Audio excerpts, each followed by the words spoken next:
Bab 631, Kecantikan yang sesuai untukmu. Penduduk kota Fenghuo mulai berangsur-angsur meninggalkan kota, menuju pedalaman dinasti Wu. Beberapa orang tetap menetap di sini, meskipun situasinya kacau balau, namun mereka tetap merasa enggan untuk pergi. Tetapi, apa yang bisa dilakukan? Di sini akan ada perang. Jika tidak pergi, bukan hanya mengganggu pertempuran tentara Zenbei, tetapi juga bisa kehilangan nyawa dan harta benda. Tidak ada orang yang tidak takut mati, karena hidup adalah sesuatu yang sangat berharga. Kepergian ini hanya sementara, setelah perang ini usai, suatu hari nanti mereka pasti akan kembali.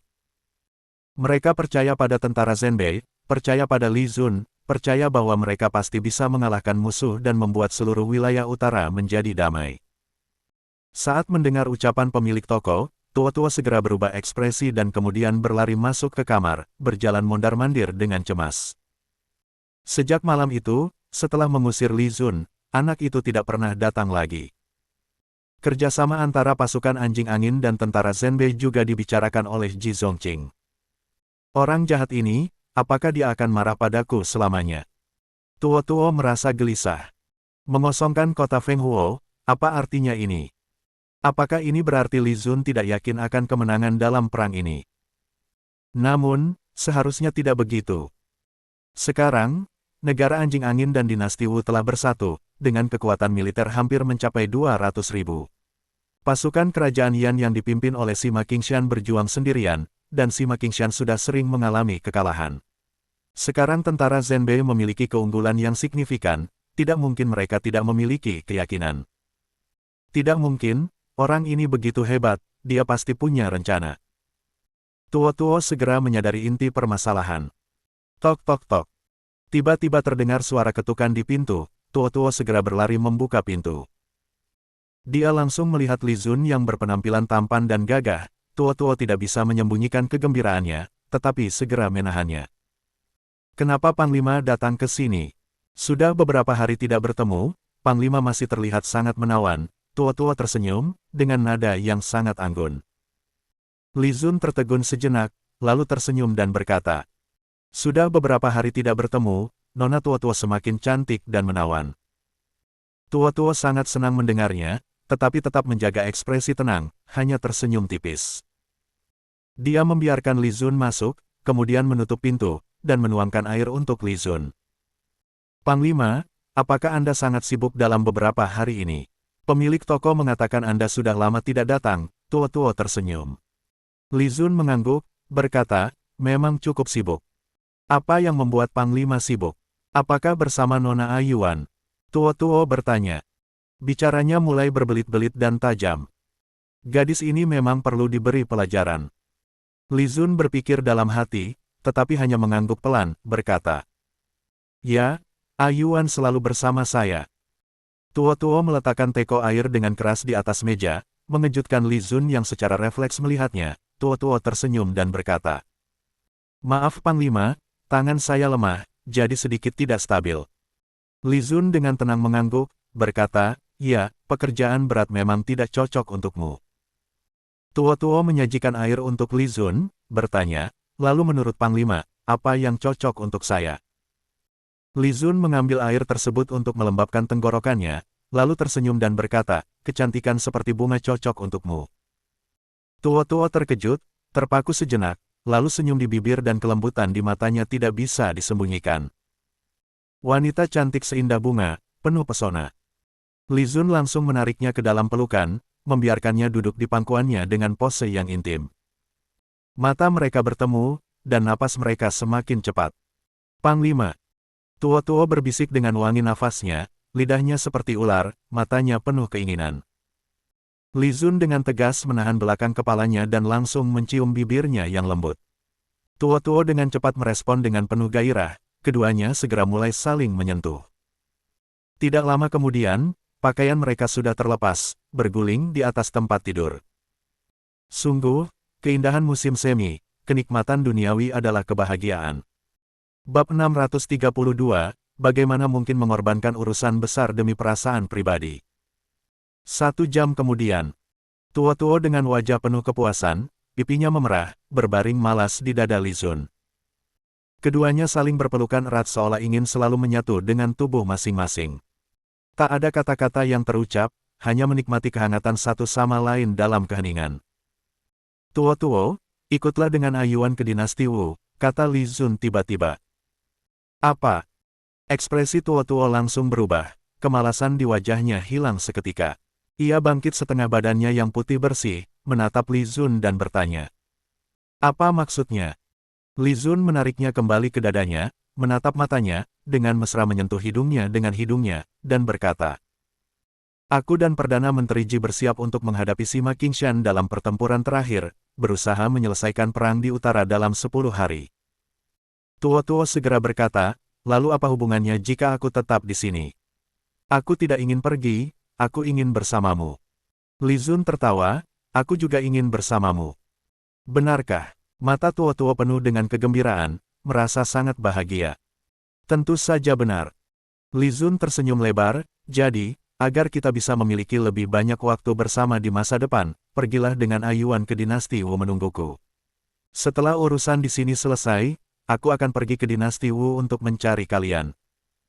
Kegembiraan di wajah Tuo perlahan memudar. Menatap mata Li Zun, dia menghela nafas, sedikit kecewa, dan bertanya. Tidak bisakah aku tidak pergi? Li Zun dengan lembut memegang wajahnya yang sempurna menurut standar kecantikannya, dan berkata dengan lembut. Aku berjanji padamu, aku pasti akan kembali ke dinasti Wu.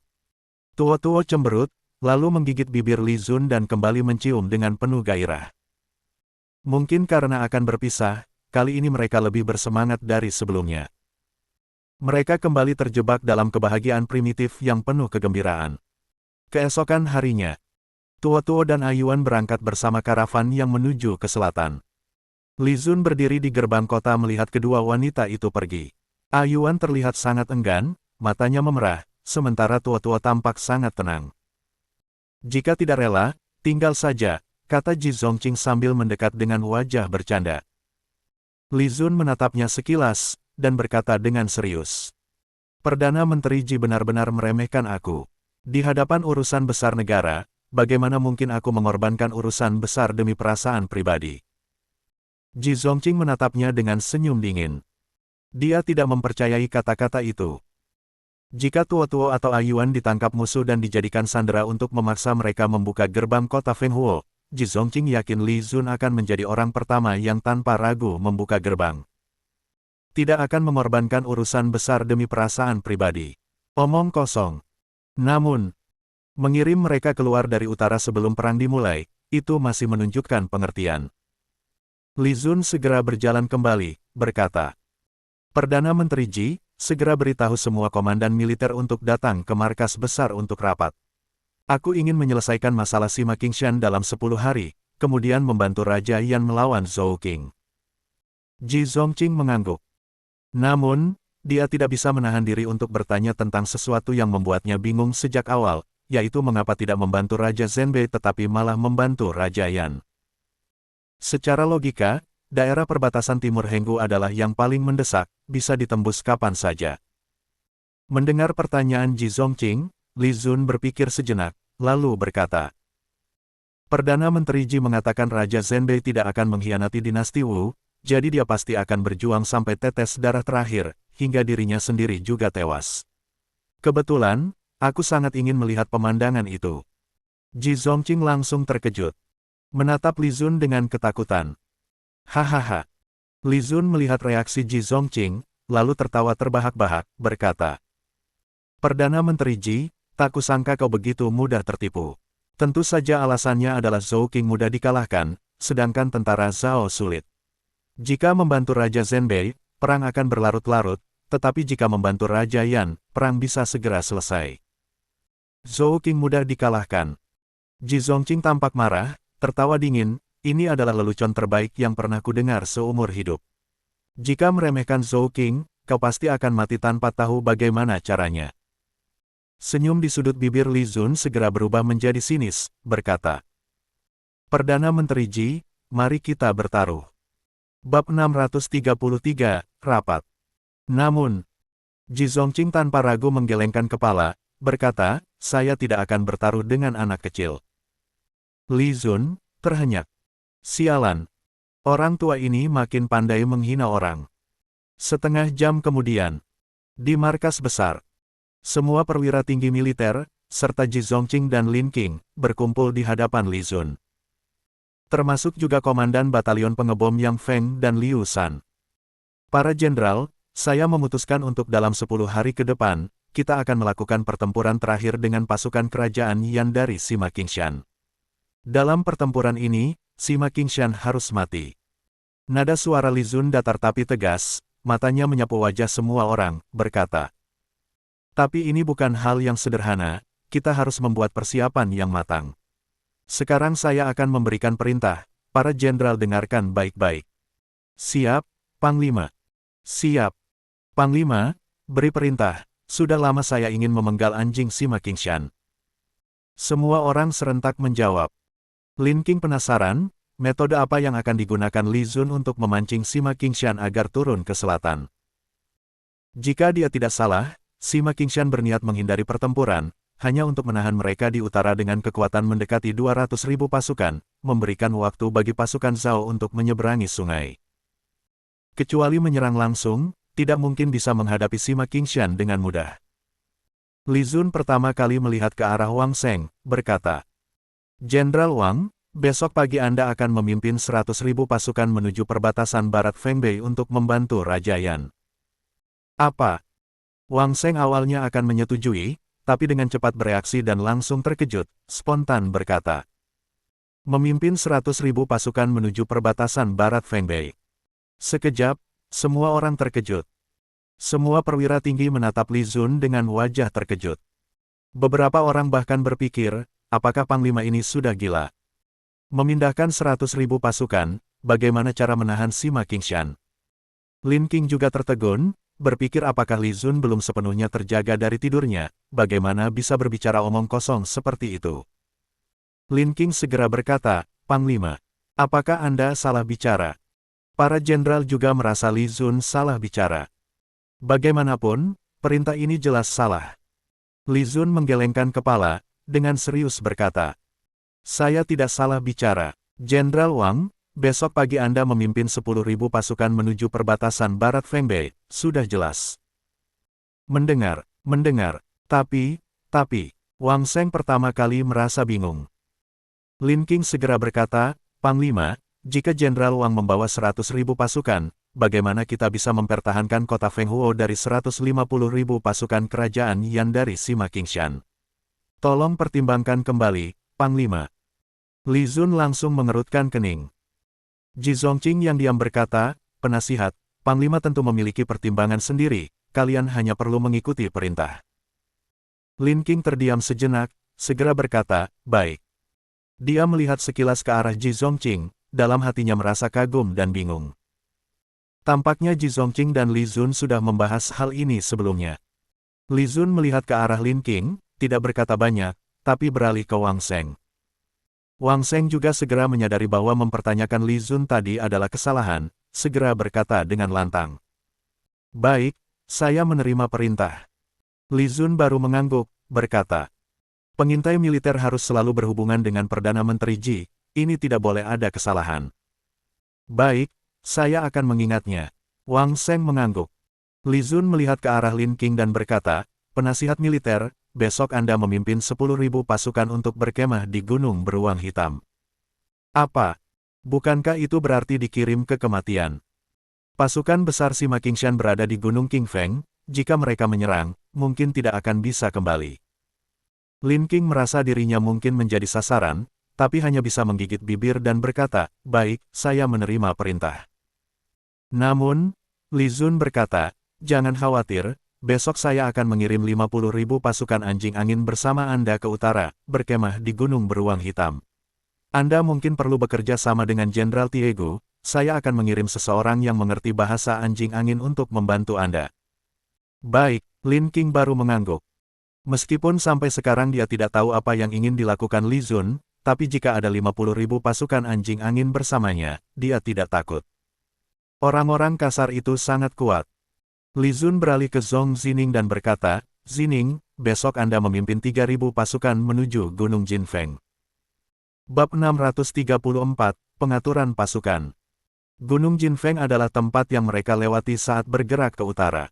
Menurut legenda, tempat itu dikenal sebagai Gunung Jinfeng, sebuah benteng militer alami yang sulit ditembus. Lembah itu mirip dengan lembah Hutu, namun lebih mudah untuk dipertahankan. Jika pasukan besar Sima Qingshan langsung menuju ke selatan, bahkan dengan hanya 3.000 pasukan kerajaan yang dipimpin oleh Zhong Zining, mereka bisa menahan pasukan Sima selama 2 atau 3 hari.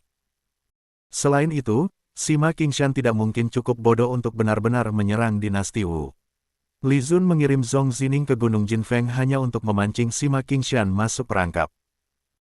Demikian pula, memerintahkan Wang Sheng untuk memimpin 10.000 pasukan menuju perbatasan barat Fengbei adalah untuk membingungkan Sima Qingshan, membuatnya percaya bahwa Li Zun hanya mengirim 5.000 pasukan anjing angin dan 1.000 pasukan Zhenbei untuk menahannya, sementara pasukan utama diam-diam dikirim untuk membantu di perbatasan barat Fengbei. Dengan strategi ini, Sima Qingshan akan terpancing, kecuali jika dia benar-benar pengecut. Li Zun yakin bahwa Sima Qingshan tidak akan melewatkan kesempatan besar ini untuk mencetak prestasi besar, yang kelak akan dicatat dalam sejarah Yan dan Wu. Pada tanggal tertentu di tahun tertentu, Jenderal Besar Yan, Sima Qingshan, dengan 150.000 pasukan menaklukkan benteng Fenghuo. Membayangkan itu saja sudah membuatnya terkesan. Zhong Zining tanpa ragu menerima perintah. Baik, Panglima. Li Zun mengangguk dan berkata. Dengan demikian, kecuali batalion ledakan yang dipimpin oleh Komandan Yang dan 6.000 kavaleri, kita hanya memiliki beberapa ratus pasukan tersisa. Awalnya, mereka memiliki sekitar 150.000 pasukan. Setelah banyak yang gugur, mereka mengisi kembali pasukan dari dapur, tetapi kemudian banyak yang kembali gugur saat menghadapi Hutietu, sehingga jumlah pasukan kini kurang dari 150.000, selisih sekitar 2 atau 3.000. Tambahan beberapa ratus orang ini sebenarnya adalah pasukan pengisi, yang diambil dari tentara cadangan, mirip dengan yang dialami Li Zun sebelumnya. Saat membahas pengaturan sisa pasukan, Ji Zongqing memperhatikan dengan seksama. Yang terpenting adalah batalion kavaleri dan batalion ledakan, dua kekuatan utama mereka. Kavaleri sangat kuat dalam pertempuran di padang rumput, mampu bertarung dengan 10 musuh sekaligus. Batalion ledakan lebih dahsyat lagi, dengan cukup bahan peledak, mereka bisa menghancurkan seluruh padang rumput. Li Zun berkata, Komandan 6 batalion kavaleri, maju. Siap, Panglima. 6 komandan yang mengenakan baju zirah segera maju. Li Zun berkata, mulai sekarang, 6.000 kavaleri akan dibagi menjadi 6 batalion, masing-masing 1.000 pasukan, diberi nama dengan urutan A, B, C, D, Tian, D. Nama Xuan dan Huang akan digunakan nanti. Anda mulai dari kiri, masing-masing memimpin A, B, C, D, Tian, D mengerti. Li Zun menunjuk komandan di sebelah kiri. Siap, Panglima. Kami mengerti. 6 komandan segera mengangguk. Li Zun mengangguk dan berkata, bagus, sekarang dengarkan perintah, batalion kavaleri A dan B akan mengikuti penasihat militer ke utara. Batalion C dan D akan mengikuti Jenderal Zhong ke selatan, Batalion Tian dan D akan tetap di sini menunggu perintah saya. Sekarang, kalian berenam bisa pergi dan berdiskusi bagaimana membagi batalion. Besok pagi ikuti masing-masing komandan. Siap, Panglima. 6 orang segera keluar dengan hormat. Li Zun menatap Lin Qing, Wang Sheng, dan Zhong Zining, berkata, kalian bertiga juga bisa pergi sekarang. Siap. 3 orang itu pun berdiri dan pergi. Di markas besar hanya tersisa Ji Zongqing, Liu Shan, dan Yang Feng. Li Zun melihat ke arah Yang Feng dan Liu Shan, berkata, Liu Shan, besok kamu memimpin 300 prajurit batalion ledakan untuk ikut denganku. Komandan yang akan memimpin 700 prajurit yang tersisa di dalam kota menunggu perintah dari Perdana Menteri. Baik, siap. Liu Shan dan Yang Feng segera menerima perintah. Ji Zongqing bertanya, lalu bagaimana Panglima mengatur saya? Li Zun tersenyum.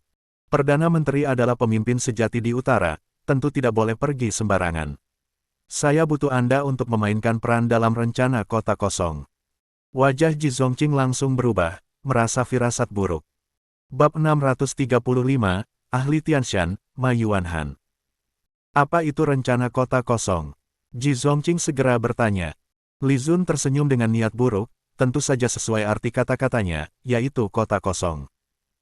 Wajah Ji Zongqing menjadi suram dan berkata dengan suara berat, kau ingin aku menjaga benteng Feng Huo sendirian. Ah, Perdana Menteri Ji memang Perdana Menteri Ji, kau menebaknya meskipun aku belum mengatakannya. Li Zun segera tertawa. Wajah Ji Zongqing semakin buruk, dia berkata dengan nada marah, kau memindahkan semua pasukan dan meninggalkan aku untuk menjaga kota kosong. Apa maksudmu ini? Jika Ji Zongqing menderita hipertensi, dia mungkin sudah pingsan saat ini karena tekanan darahnya naik drastis, tak dapat ditekan. Perdana Menteri Ji, jangan terburu-buru. Ini masalah yang panjang, bukan sesuatu yang bisa dijelaskan dalam beberapa kata. Aku berencana untuk berbincang panjang denganmu malam ini. Li Zun tertawa. Ji Zongqing hanya bisa menurunkan wajahnya. Tak peduli apa yang sebenarnya direncanakan oleh Li Zun, seharusnya dia tidak akan bertindak gegabah, sehingga tidak perlu marah terlalu cepat. Segala urusan pengaturan pasukan telah selesai, yang tersisa adalah pelaksanaannya. Li Zun tidak bisa terlalu terlibat dalam hal ini. Namun sebelum itu, Li Zun perlu melakukan satu hal, dia harus menemui seseorang. Yuan sebelumnya telah memberitahu cara untuk menemukan orang ini. Setelah Ji Zongqing dan dua lainnya pergi, Li Zun mengambil satu guci anggur Longtai dan langsung menuju benteng Feng Huo. Di sebuah kedai kecil yang disebutkan oleh Yuan, Li Zun meletakkan guci anggur di atas meja, memanggil seorang pelayan kedai, dan berkata, katakan kepada tamu istimewa di sini bahwa aku membawa anggur Longtai dan ingin bertemu dengannya. Pelayan kedai segera mengenali Li Zun, matanya berbinar, dan dengan penuh semangat berkata, siap, Panglima. Penduduk kota telah mulai meninggalkan benteng, kedai kecil ini juga memasang tanda tutup untuk pelanggan. Li Zun tiba tepat waktu. Tidak lama setelah pelayan kedai pergi, seorang pria dengan pakaian sangat sederhana, yang tidak menonjol sama sekali di kerumunan, atau malah terlihat mencolok karena terlalu biasa, muncul dan duduk di depan Li Zun tanpa berkata apa-apa, matanya berbinar saat melihat guci anggur Longtai di atas meja. Li Zun merasa sedikit kecewa melihat pria itu. Dia pikir seorang ahli seni bela diri pasti tampak anggun meski tidak setampan dirinya, tetapi ternyata pria itu sama sekali tidak menonjol, wajahnya biasa saja. Lebih buruk lagi, dia mungkin tampak jelek, jika dipuji, bisa dibilang terlalu biasa. Li Zun yakin jika bertemu lagi di jalan, dia pasti tidak akan mengenalinya. Meskipun sebelumnya pernah melihatnya, tidak ada kesan sama sekali. Inikah ahli tingkat tinggi dari Sekte Tianshan? Mungkin ini juga keahliannya.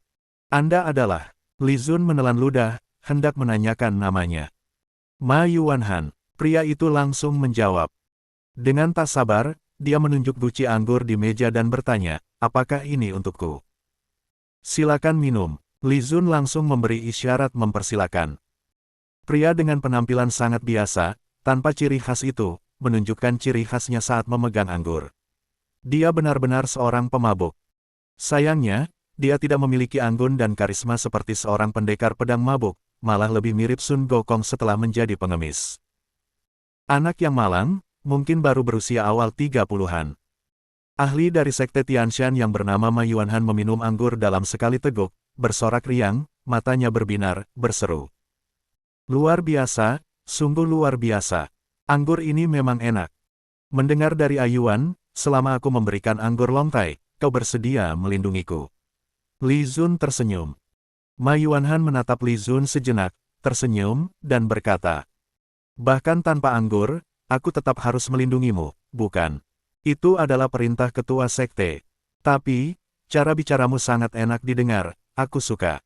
Tenang saja, dengan guci anggur ini, selain melindungimu, aku juga bisa melakukan satu hal untukmu.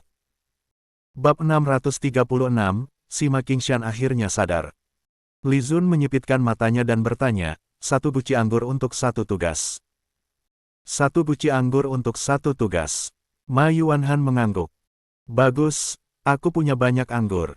Li Zun dengan murah hati melambaikan tangannya, berkata. Tak perlu melakukan hal lain, cukup melindungiku dengan setia. Tentu saja, jika aku menghadapi musuh yang tidak bisa aku kalahkan, kau harus turun tangan. Setiap kali kau membantuku, aku akan memberimu satu guci anggur. Bagus, sepakat. Ma Yuanhan bersorak senang. Di balik penampilan yang sangat biasa itu, ternyata tersembunyi sepasang mata yang sangat tajam, dan ini adalah ciri kedua yang ditemukan oleh Li Zun. Di pegunungan Qingfeng, Sima Ye akhirnya sadar, hampir saja ia tak bisa diselamatkan, beruntung Dewa Yama tidak menerima nyawanya untuk sementara. Namun, luka lama di tubuhnya kambuh, menyebabkan ia menderita. Sima Qingshan juga sadar, tetapi hanya sebatas sadar saja. Masih belum bisa turun dari tempat tidur. Tentu saja, ia masih bisa berbicara. Sima Qingshan terluka parah oleh ledakan, jika bukan karena keberuntungan besar, nyawanya mungkin tak bisa diselamatkan, apalagi bisa sadar kembali. Kedua pilar utama pasukan kerajaan Yan akhirnya bisa bicara lagi, membuat para prajurit yang gelisah sangat gembira hingga hampir menangis. Kedua orang ini terbaring tanpa bisa melakukan apa-apa, membuat para prajurit bingung harus berbuat apa. Beruntung mereka akhirnya sadar. Hal pertama yang dilakukan paman dan keponakan ini setelah sadar adalah menanyakan situasi saat ini. Setelah mengetahui bahwa 50.000 pasukan anjing angin telah dihancurkan oleh pasukan perbatasan utara, keduanya sangat marah. Sima Qingshan sangat terkejut mendengar kekalahan Hu Tietu, dia berpikir bahwa Hu Tietu tidak akan kalah begitu mudah. Si penjahat Ji sungguh keterlaluan. Jika Ji si penjahat tidak mati, perang di perbatasan utara tidak akan berakhir. Sima Ye menggertakkan giginya, membenci Ji Zongqing hingga ke titik terdalam. Kasihan Ji Zongqing, seorang Perdana Menteri terkenal dari Wu, yang dikenal sebagai ahli strategi, ditekan oleh Li Zun hingga tak bisa menunjukkan kemampuannya, dan sekarang malah dijadikan kambing hitam. Ji Zongqing, jika tahu ini, tidak tahu apa yang akan dirasakannya. Benar, jika Ji Zongqing tidak dieliminasi, dendam di hati ini tak akan terbalas. Sima Qingshan berkata dengan nada suram. Sima Ye segera mengusulkan, Paman, mari kita kirim pasukan pemburu naga untuk membunuh Ji si penjahat di perbatasan utara. Pasukan pemburu naga adalah pasukan khusus yang dilatih untuk membunuh pemimpin musuh. Terdiri dari 1.000 orang, setiap orang adalah pilihan terbaik dari 100 orang. Sima Qingshan mengangguk dan berkata, ya, saatnya mengerahkan pasukan pemburu naga. Mereka terus-menerus mengalami kekalahan di tangan Ji Zongqing, jika terus begini, itu tak bisa diterima. Jadi Ji Zongqing harus mati. Paman dan keponakan itu sepakat untuk mengirim pasukan pemburu naga untuk membunuh Ji Zongqing. Sebenarnya, mereka sudah siap untuk ini sebelumnya, tetapi tidak menemukan Ji di lembah Hutu, hanya ada seorang bocah kecil. Mengingat bocah itu, Sima Qingshan tiba-tiba berkata, benar, kita harus berhati-hati terhadap komandan baru dari pasukan Zenbei. Jika dia bisa didukung oleh Ji si penjahat sebagai boneka, pasti dia memiliki keistimewaan. Sima Qingshan memiliki kesan mendalam terhadap Li Zun setelah terakhir kali bertemu. Anak itu terlalu tampan. Tentu saja, bukan karena itu saja, tetapi karena anak itu sangat tenang saat bertemu dengannya dan Hu Tietu. Ketenangan yang tidak biasa. Sangat tidak seperti seorang anak kecil. Oleh karena itu, Sima Qingshan mengingat Li Zun dengan baik. Komandan baru. Sima Ye sedikit mengernyit, merasa itu bukan masalah besar, tetapi setelah memikirkan sejenak, dia mengangguk dan berkata, Paman benar, jika Ji si penjahat menganggapnya penting, pasti dia tidak sederhana. Paman, Ji si penjahat harus mati, tetapi bagaimana kita menghadapi situasi saat ini? Sima Qingshan berkata, pasukan Zhao akan berhasil menyeberangi sungai cepat atau lambat, Raja Zenbei di perbatasan timur Henggu tidak akan bertahan lama, jadi kita harus menahan kekuatan perbatasan utara di sini, jangan biarkan Ji si penjahat membantu Raja Zenbei. Jadi, dalam waktu setengah bulan, perbatasan timur Henggu pasti akan jatuh ke tangan pasukan Zhao, pada saat itu kita juga harus bergerak ke selatan. Sima Ye mengangguk dan berkata, jadi kita hanya perlu menahan pasukan kita, cukup menahan kekuatan perbatasan utara. Sima Qingshan mengangguk, pertama kali tersenyum sejak sadar. Dengan senyum penuh perhitungan, dia berkata, benar, hanya begitu, jika pasukan kita tidak bergerak, Ji si penjahat ingin menyerang ke utara, jika dia bisa mendapatkan sedikit keuntungan, aku akan mengakui kekalahan. Bab 637, berpisah. Kota Fenghuo benar-benar kosong. Pagi-pagi sekali, berbagai pasukan berangkat menuju tujuan masing-masing. Segera, yang tersisa di dalam kota hanyalah Ji Zongqing dan 700 pasukan peledak yang dipimpin oleh Yang Feng, serta ratusan pekerja kasar yang dipekerjakan sebagai tentara.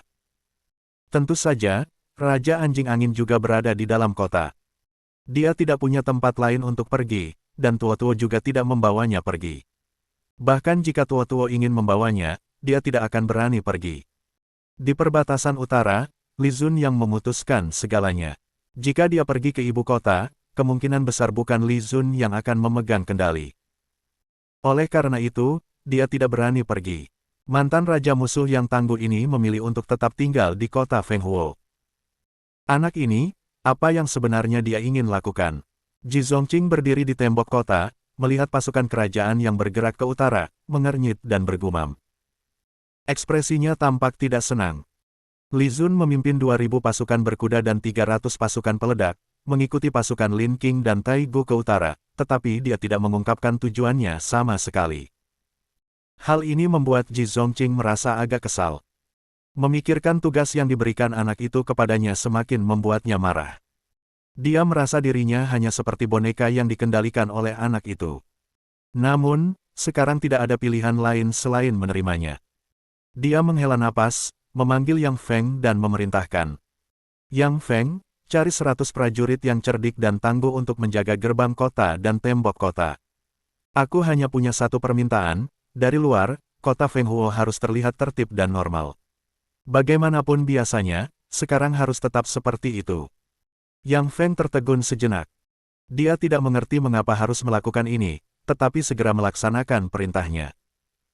Setelah memberikan perintah, Ji Zongqing kembali ke penginapan tempat dia sering menginap, kemudian memerintahkan orang-orangnya untuk mengemasi barang-barang dan pindah ke barak. Sekarang seluruh barak sudah kosong, hanya ada tenda-tenda yang tersisa. Namun, meskipun demikian, anak itu tetap memintanya untuk tinggal di tenda utama. Dan apapun yang terjadi, barak harus tampak normal seperti biasanya. Ji Zongqing tahu. Anak itu ingin menciptakan ilusi, sebuah ilusi bahwa pasukan masih ada. Namun, jika ada yang masuk dan melihat bahwa tenda-tenda kosong, bukankah itu akan terbongkar? Selain itu, tujuannya adalah untuk menarik Sima Qingshan menyerang ke selatan dan menyerang kota Fenghuo. Bukankah mereka ingin Sima Qingshan tahu bahwa mereka sudah meninggalkan kota Fenghuo? Mengapa harus bersusah payah menutupi hal ini? Ji Zongqing berpikir sejenak dan sedikit mengerti. Namun, dia masih ragu apakah ini akan berhasil, karena di belakang Sima Qingshan ada pangeran mahkota negara Yan yang menakutkan. Dia belum pernah berhadapan langsung dengan pangeran mahkota negara Yan, tetapi dia tahu bahwa orang ini sangat hebat. Jika pihak lawan memerintahkan Sima Qingshan untuk tetap diam, tidak peduli apa godaannya, dan memaksa mereka tetap di pegunungan King Feng untuk menahan pasukan Zhenbei, maka rencana mereka bisa gagal. Hanya akan sia-sia. Lin Qing memimpin 10.000 pasukan, mengikuti 50.000 pasukan anjing angin yang dipimpin oleh Tai Gu menuju utara. Dalam perjalanan, Tai Gu dan Lin Qing berbaris berdampingan di depan pasukan, hanya menyisakan barisan depan kedua pasukan untuk menjelajahi jalan. Beruntung ada Niko yang bertindak sebagai penerjemah, sehingga komunikasi di antara mereka masih berjalan lancar. Keduanya saling menghormati satu sama lain. Tai Gu melakukannya karena lawannya adalah penasihat militer dari pasukan Zhenbei, sedangkan mereka sebelumnya adalah tawanan perang, jadi dia merasa inferior. Lin Qing bersikap hormat karena pasukannya hanya berjumlah 10.000 orang, sedangkan pasukan lawan berjumlah 50.000. Jelas tidak mungkin menang, jadi dia hanya bisa bersikap sopan. Mantan wakil komandan militer Raja Zhenbei, yang kini menjadi penasihat militer pasukan Zhenbei yang hampir punah, akhirnya menunjukkan kemampuannya dalam bertahan dan menyerang. Pasukan besar bergerak menuju utara, dan pasukan Li Zun berada di belakang. Lin Qing menoleh untuk melihat ke belakang, dan melihat seorang prajurit pengirim pesan berkuda mendekat, berteriak. Perintah Panglima, harap penasihat militer dan Jenderal Tai Gu terus bergerak ke utara, mendirikan kemah di wilayah Gunung Beruang Hitam, dan menunggu perintah berikutnya dari pasukan pengintai. Tetap berkomunikasi dengan pasukan pengintai kapan saja. Bab 638, bikin Feng Laosan sibuk selama 3 bulan. Mendengar perintah dari utusan, Lin Qing tertegun sejenak, lalu segera bertanya. Apakah maksud Panglima adalah kita akan berpisah jalan? Dia melirik ke jalan bercabang, ada jalan yang menuju ke arah barat laut. Sebelumnya, ketika Li Zun memimpin pasukan menyerang Gunung Fengyu, dia mendengar bahwa mereka melewati jalan ini. Apakah kali ini Li Zun juga akan pergi ke Gunung Fengyu? Lin Qing tampak sedikit bingung, lalu mendengar pengintai itu mengangguk dan berkata, "Benar, itu rencana Panglima." Niko segera memberitahu Taigu, dan Taigu tampak tidak terpengaruh. Dia tidak terlalu mengenal Li Zun, hanya tahu bahwa Panglima baru dari pasukan Zenbei ini sangat dihormati oleh pasukannya, dan seluruh pasukan Zenbei sangat mendukungnya, jadi dia pasti memiliki beberapa keterampilan. Namun, yang paling ditakuti Taigu adalah Ji Zongqing. Dia menduga Ji Zongqing adalah orang yang memberikan nasihat di balik layar kepada Panglima baru ini, sehingga Ji Zongqing lah yang paling berbahaya dan menakutkan. Lin Qing mengangguk dan berkata, "Baik, beritahu Panglima bahwa kami akan mengikuti perintah." Pengintai itu segera menunggang kuda kembali dan melaporkan kepada Li Zun. Li Zun kemudian membawa Liu Shan, 300 pasukan peledak, dan 2.000 pasukan berkuda, langsung menuju jalan bercabang itu. Liu Shan segera bertanya dengan penasaran. "Abang Li Zun, kita akan pergi kemana?" Li Zun tersenyum, seolah bercanda, berkata, "Liu Shan, sebelumnya aku sudah bilang padamu bahwa aku akan membantumu mencapai prestasi besar, mendapatkan gelar dan kekayaan. Kali ini kita akan memenuhi janji itu." Liu Shan langsung merasa bersemangat dan hatinya berdegup kencang. Namun, dia masih tidak tahu apa yang akan mereka lakukan. Li Zun tertawa. Dia tidak memberitahu tujuan spesifik mereka, hanya berkata, "Liu Shan, tunggu saja, setelah kita kembali, kamu akan menikmati kekayaan dan kemuliaan." Liu Shan mendengar ini dengan napas terengah-engah, segera mengangguk berat dan berseru, "Ya, Abang Li Zun, aku akan mengikuti perintahmu. Aku percaya padamu, Abang Li Zun." Di belakang, seorang pria berwajah biasa, Ma Yuanhan, mendengar percakapan mereka, lalu menggaruk telinga dengan jarinya. Wajahnya penuh dengan kebosanan dan keengganan. Sepertinya dia tidak tertarik pada topik ini. Mungkin hanya jika mereka berbicara tentang minuman keras, dunia persilatan, atau seni bela diri, barulah dia akan tertarik. Lebih dari 2.000 orang bergerak dengan megah. 300 pasukan peledak juga menunggang kuda, sehingga bisa dikatakan ini adalah pasukan berkuda. Sekarang pasukan Zenbei tidak kekurangan kuda perang. Setelah mengalahkan Sima Qingshan dan Hu Tieto, mereka mendapatkan 2.500 kuda perang sekaligus.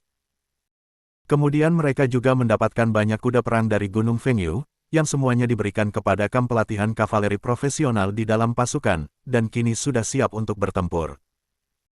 Selain membentuk pasukan kavaleri berjumlah 6.000 orang, mereka juga memiliki beberapa ratus kuda perang lebih, di mana 300 diantaranya sekarang digunakan oleh pasukan peledak, sedangkan sisanya diserahkan kepada Ji Zongqing untuk digunakan di dalam kota. Li Zun dan yang lainnya bergerak ke arah barat laut, langsung menuju kaki Gunung Fengyu. Para bandit di Gunung Fengyu, serta berbagai kepala bandit yang bergabung belakangan, melihat pasukan kavaleri dari pasukan Zenbei. Wajah mereka langsung berubah, hati mereka berdegup kencang. Namun, mereka tidak melihat jenderal besar berkuda putih yang menakutkan itu, sehingga sebagian besar dari mereka merasa lega. Syukurlah, syukurlah, jenderal besar berkuda putih itu tidak datang, jadi tidak apa-apa. Benar, jenderal besar berkuda putih itu terlalu menakutkan, dulu hampir menusuk kepala saya dengan tombak, beruntung saya cepat bereaksi. Mengapa kamu hampir ditusuk? Tentu saja karena jenderal besar itu menunjukkan gambar kepada saya merasa itu sangat indah, jadi saya terkejut, dia mengira saya telah menangkap gadis cantik di gambar itu, dan hampir menusuk saya. Kebetulan, saya juga begitu. Saya juga, jenderal besar itu terlalu menakutkan. Benar, syukurlah bukan jenderal itu, yang di depan itu tampaknya masih muda, tidak, lebih muda lagi, ini, mungkin belum berusia 20. Lihat, ini jelas seorang remaja, astaga. Jaraknya agak jauh, tidak terlihat jelas, tetapi tampaknya sangat tampan. Bikin Feng Laosan sibuk, Feng Laosan bisa main selama beberapa bulan. Bab 639, Penusukan dari belakang oleh pemimpin ketiga. Siapa itu Feng Laosan? Seorang kepala perampok dengan kebiasaan homoseksual. Suka pada pria tampan. Tentu saja, orang seperti itu tidak akan dibiarkan oleh Jenderal Song. Dia sudah lama memaku Feng Laosan dengan satu tombak di sarang perampok. Kurang ajar. Ketika mendengar berita itu, pemimpin ketiga segera keluar bersama beberapa pemimpin lainnya untuk melihat. Ikut bersama mereka, ada juga 2 komandan militer dari pasukan utara yang dikirim oleh Ji Zongqing untuk melatih para perampok ini. Saat ini, mendengar banyak perampok yang membicarakan Li Zun, pemimpin utama langsung berteriak. Wajah mereka sangat buruk. Apakah kelompok ini mencari mati? Berani-beraninya mereka membicarakan panglima pasukan utara seperti itu. Mereka benar-benar tidak tahu apa artinya mati. Dan mereka melakukannya di depan komandan pasukan utara, ini. Aduh, aku bilang, Mo Laoda, tidak perlu memasang sikap sebesar ini, kan? Betul, kita semua melayani pasukan utara, siapa yang lebih besar dari siapa? Benar, Zhao Laoda, kau berlebihan. Iya, hanya membicarakan sedikit tentang dia, kan? Tuan militer itu memang tampan, dan Feng Laosan memang suka yang begitu, hahaha. Hahaha, benar sekali.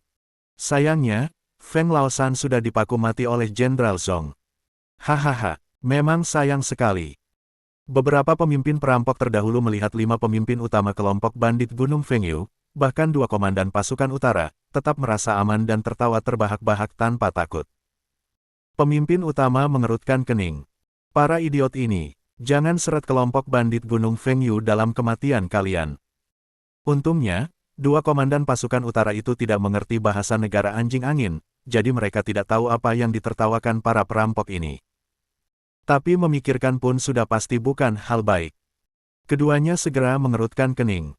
Saat itu, pemimpin ketiga tiba-tiba bertindak. Dia segera menangkupkan tangan meminta maaf kepada 2 komandan pasukan utara di sebelahnya, dan berkata, "2 jenderal, mohon maafkan, mereka tidak tahu identitas Panglima, dan sembarangan menghina Panglima. Ini sungguh tidak sopan, saya minta maaf." Mendengar ini, pemimpin kelima langsung membelalak. Wah, pemimpin ketiga memang pemimpin ketiga, mulai menggunakan orang lain untuk membunuh lagi. Pemimpin pertama, kedua, dan keempat juga segera berubah wajah. Mereka tidak mengerti bahasa dinasti Wu, tetapi tahu bahwa pemimpin ketiga ini licik sekali, pasti sedang melapor. Benar saja. Mendengar itu, 2 komandan pasukan utara segera melirik para mantan pemimpin perampok. Wajah mereka menjadi dingin, dan bertanya dengan suara dingin. Mereka mengatakan apa tentang Panglima?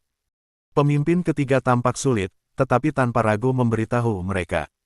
Beberapa pemimpin perampok tidak mengerti, dan saling memandang dengan bingung. Namun, di antara mereka, Zusan mengerti.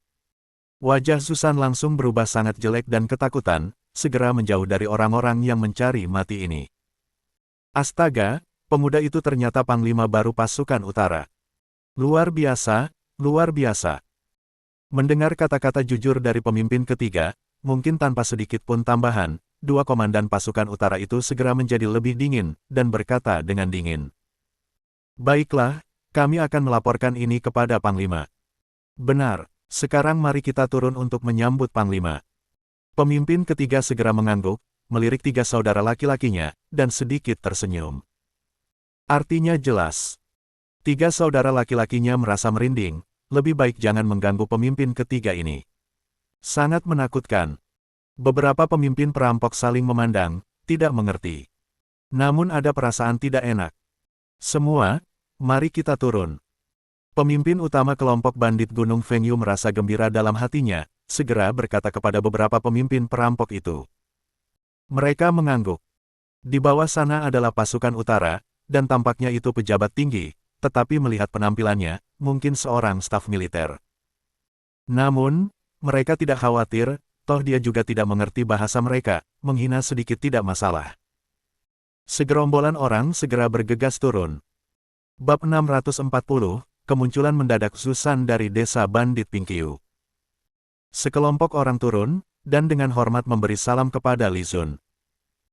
Saat itu, para kepala perampok yang sebelumnya membicarakan Li Zun di gunung, melihat 5 pemimpin utama kelompok bandit Gunung Fengyu sangat hormat kepada pemuda yang tampak sangat lembut ini, mata mereka sedikit menyipit, dan perasaan tidak enak di hati semakin kuat.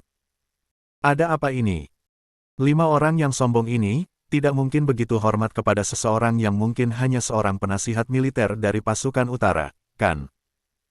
Saat itu, Dua komandan yang bertugas melatih para perampok ini maju memberi hormat kepada Li Zun, lalu segera melaporkan apa yang terjadi di gunung kepada Li Zun. Li Zun mendengar ini, segera mengerutkan kening.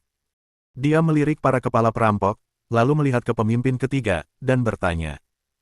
Ceritakan dengan rinci, apa yang mereka katakan tentang aku. Pemimpin ketiga segera tampak kesulitan, tapi tetap menceritakan semuanya tanpa menambah atau mengurangi, lalu menambahkan beberapa kalimat lagi dengan ragu-ragu.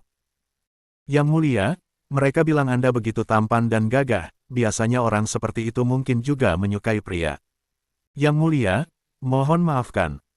Pemimpin kelima langsung mengagumi kakak ketiganya sampai ke tingkat tertinggi. Benar-benar luar biasa, kakak ketiga yang bisa melayani dirinya hampir sampai ke surga di tempat tidur saat malam hari.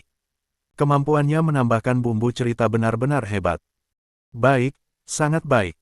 Wajah Li Zun tidak menunjukkan kemarahan, malah tersenyum, melihat para kepala perampok dengan ekspresi penuh minat. Ini membuat para kepala perampok merasa sesuatu yang buruk akan terjadi. Mereka merasa senyum lembut pemuda ini sangat menakutkan.